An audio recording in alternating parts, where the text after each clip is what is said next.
In today's episode, we're talking about inflammation. Chronic inflammation is often quiet and ongoing rather than obvious, like a swollen cut. And there are several common signs that may indicate that the body is dealing with chronic inflammation. These include feeling tired all the time, experiencing fatigue even after adequate sleep, having low motivation or frequent energy crashes, and feeling constantly run down. Other signs and symptoms of chronic inflammation include ongoing aches and stiffness. That can also be signs of inflammation. And this might show up as joint pain or stiffness, but particularly in the mornings where you've got that muscle soreness without the intense exercise, or lingering back pain or neck pain or knee pain. Brain fog is also another common symptom that you might be inflamed. This includes trouble focusing, forgetfulness, and just feeling mentally slow or overwhelmed. You might also suffer from digestive problems. Now, this is really closely linked to inflammation, and this may lead to things like bloating, gas, constipation, diarrhea, food sensitivities, or acid reflux. Now, weight gain or resistance to weight loss can be inflammation related, particularly when weight is carried around the middle.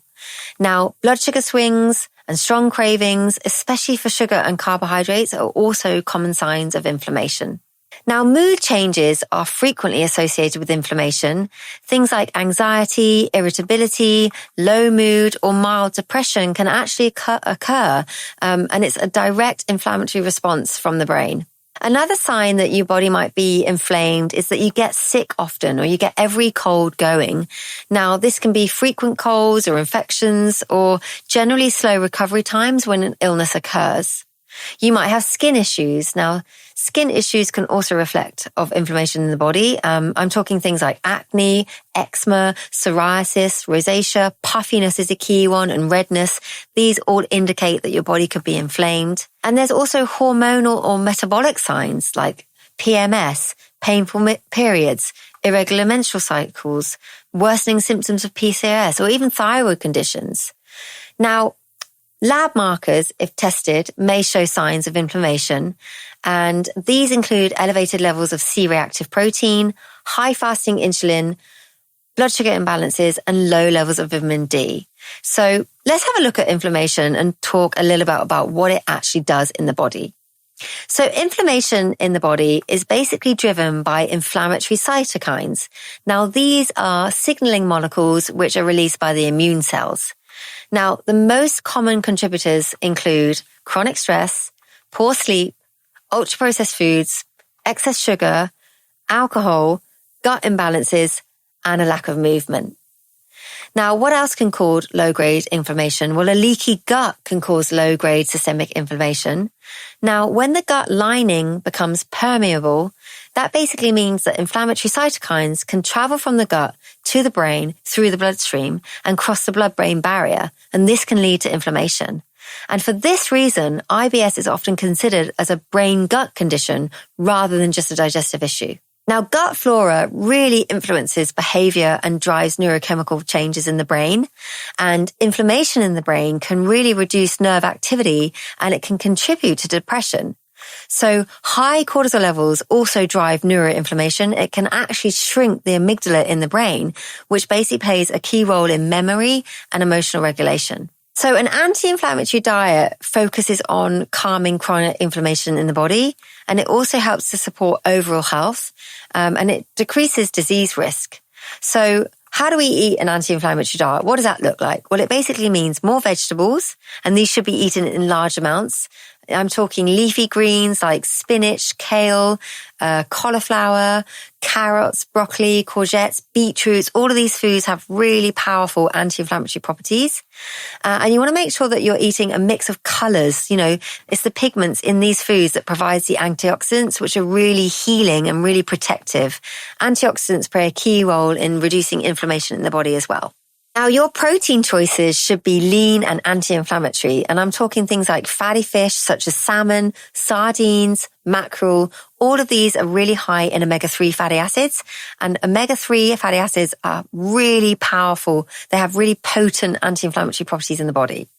Other good sources of protein to reduce inflammation are things like chicken, turkey, eggs, and also plant proteins such as lentils, chickpeas, tofu, and tempeh.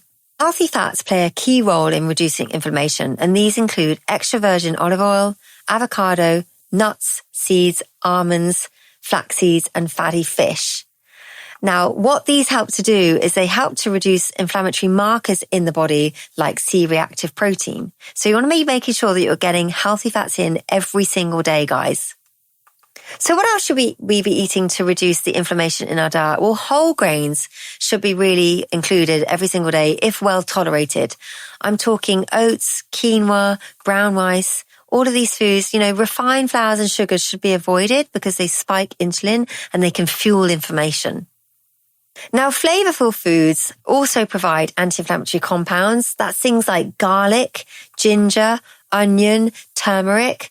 These are all really particularly helpful for reducing inflammation. And you've also got herbs that help to reduce inflammation. Rosemary, thyme, basil, oregano. All of these things are really powerful for reducing inflammation in the body. Now, what are the foods that we should be reducing and avoiding?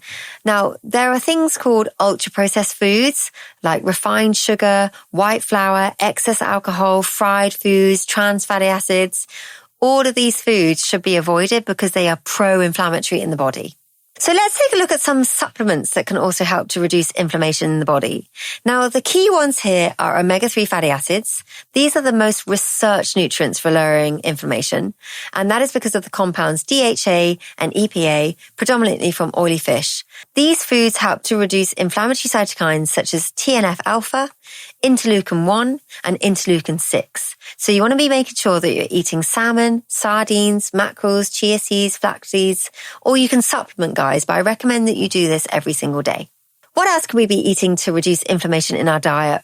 Well, antioxidants such as vitamin C, vitamin E, vitamin A, they help to neutralize free radical damage that is derived from inflammation.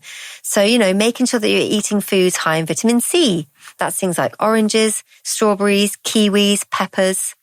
I'm a big fan of vitamin E. This also has very powerful anti-inflammatory properties. And you'll find vitamin E in foods like almonds, sunflower seeds, and spinach. Now, green tea is really good for reducing inflammation because it contains catechins. Now, these are compounds that help to neutralize free radical damage and modulate inflammatory pathways. Research shows that green tea can actually reduce production of the pro-inflammatory molecules such as TNF-alpha, interleukin-1, and basically influence inflammatory signaling pathways like NF-κB. Now, one of my favorite foods to ingest, which helps to reduce inflammation in the body, is turmeric, and that is through the active compound curcumin. And this basically helps to reduce inflammatory molecules. Turmeric also helps to support joint health. It helps to reduce pain and stiffness. It's also really good for reducing osteoarthritis and rheumatoid arthritis. And it's excellent for reducing intestinal inflammation. And finally, my favorite food to help reduce inflammation is spirulina. Now, spirulina is a blue-green algae, which is considered a superfood due to its high nutrient density. Studies show that it can lower pro-inflammatory markers such as TNF-alpha, interleukin-6, and CRP. Spirulina also helps to reduce neuroinflammation and is commonly taken in a powder form, and the best way to include it is basically add it to your smoothies every single morning. If you're enjoying this content and would like to stay with us, please give this video a like, share it with somebody who might find it useful, and subscribe to the channel.